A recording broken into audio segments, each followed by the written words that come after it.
Okay, today we're going to look at using Read and Write to research and collect the research from the web page that you're looking for.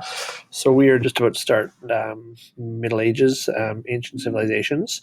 So I'm on a ducksters.com website, and I'm going to click my Read and Write logo up here, the little jigsaw puzzle piece. And a toolbar here pops down. So I'm going to think that the most valuable items tonight were his weapons, his warhorse. So I'm going to highlight that and then make it blue. I think it's interesting to know that the items were very expensive. So that might be a different color. And only the wealthy could afford to be knights. That's important. So I'm just going to continue to highlight some things that I think are important versus interesting. So there's something that's interesting. And I continue to go through the website.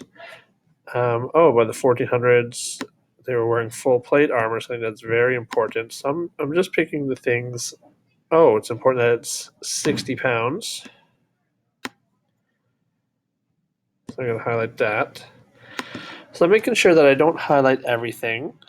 And I'm highlighting the things that I think are important or some interesting.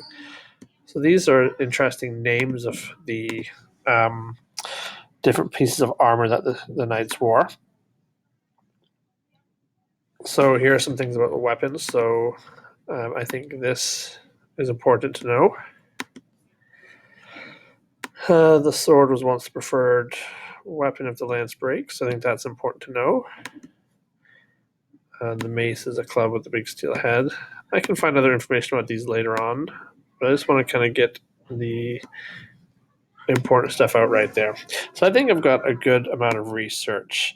So like you can see, I've highlighted different colors. Like I said, the blue was what I thought was important, and the pink was what I thought was interesting. So now I go back up and I'm going to click on this little button here that says collect highlights. And I'm going to sort by color, just the two colors that I used. So I'm going to click OK. And you can see over here it says collecting highlights, and it's opening up a new document in Google for me. And there is my information sorted. Here is my important stuff, and here is my interesting stuff, and here's the website that I might want to go back and check out. Before I close off, though, I want to make sure that I change my title because all the titles are highlights untitled. So I'm going to say weapons research 1 because it's the first page that I'm doing. And that is how I research, and that is how I use Google Read and Write to help me research.